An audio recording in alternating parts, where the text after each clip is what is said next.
আসসালামু আলাইকুম ওয়া ৰাহমাতুল্লাহি ওয়া বাৰাকাতুহু।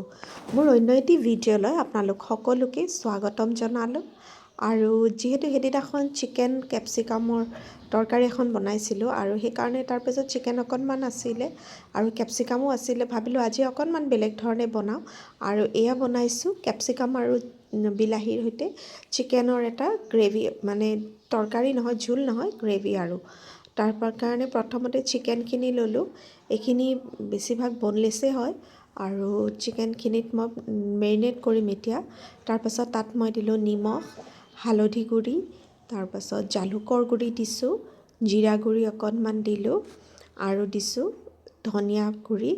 আৰু এইখিনি দিয়াৰ পাছত তাত মই দিছোঁ আদা নহৰু আৰু কেঁচা জলকীয়াৰ পেষ্ট। আৰু এই গোটেইখিনি দি এইখিনি ভালকৈ সানি ল'লোঁ আৰু তাৰপাছত সেইখিনি অলপ সময়ৰ কাৰণে থৈ দিলোঁ। আৰু ইফালে মই চব্জি কাটি ল'লোঁ, পিঁয়াজ, জলকীয়া, কেপচিকাম আৰু বিলাহী। কেৰাহী এখন গেছত পাতি দিলোঁ আৰু তেলখিনি মিঠাতেল দিছোঁ। আৰু তেলখিনি যেতিয়া গৰম হ'ল তেতিয়া তাত পিঁয়াজখিনি দি দিলোঁ আৰু তাৰপাছত কেঁচা জলকীয়াখিনি দিলোঁ। আৰু এইখিনি দি মই অলপ সময়ৰ কাৰণে এইখিনি ফ্ৰাই কৰিলোঁ। আৰু যেতিয়ালৈকে পিঁয়াজৰ মানে কেঁচা ভাৱটো নাযায় তেতিয়ালৈকে ফ্ৰাই কৰিম। অকণমান ৰংচঙুৱা হোৱাত পিঁয়াজখিনি তাত মই আদা নহৰু আৰু কেঁচা জলকীয়াৰ পেষ্ট অকণমান দি দিছোঁ। লগত দিছোঁ হালধি গুড়ি, নিমখ, তাৰপাছত জিৰাৰ গুড়ি দিছোঁ। ইফালে দিলোঁ আৰু ৰেড চিলি পাউডাৰ, জলকীয়াৰ গুড়ি দিলোঁ আৰু ধনিয়া গুড়ি দিছোঁ। গোটেইখিনি দি মই ভালকৈ এইখিনি মিক্স কৰি ল'লোঁ আৰু অলপ সময়লৈকে ফ্ৰাই কৰিলোঁ যাতে আদা নহৰু মানে যিটো কেঁচা গোন্ধ সেইটো গুচি যায়। আৰু অকণমান মছলাখিনি যেতিয়া দেখিছোঁ তলত লগাৰ নিচিনা হৈছে, পানী অকণমান দি দিছোঁ। আৰু তাৰপাছত তাত মই কাটি থোৱা চব্জিখিনি দি দিলোঁ।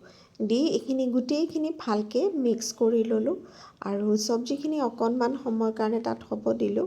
আৰু তাৰপাছত যিখিনি চিকেন মই মেৰিনেট কৰি থৈছিলোঁ সেই চিকেনখিনিও চব্জিখিনিৰ লগত দি দিলোঁ। কাৰণ চব্জিখিনিও সিজোৱাতে ইমান বেছি সময় নালাগে আৰু চিকেনখিনিও বেছি নালাগে।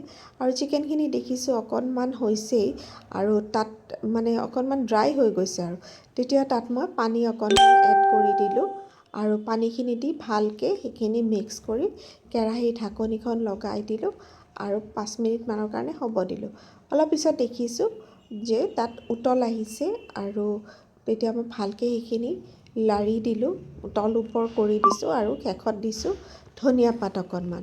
আৰু ধনিয়া পাতখিনি দি ভালকৈ ইয়াৰ লগত মিক্স কৰি দিছোঁ। যিখিনি চিকেন আছিলে তৰকাৰী সেইখিনিৰ লগত ধনিয়া পাতখিনি মিক্স কৰি দিছোঁ। আকৌ মই 10 মিনিটমানৰ কাৰণে হ'ব দিলোঁ। আৰু এয়া আছিলে ৰেচিপিটো। আৰু 10 মিনিটমান পিছত মই গেছটো অফ কৰি দিলোঁ। আৰু এইটোৱে আছিলে ৰেচিপিটো।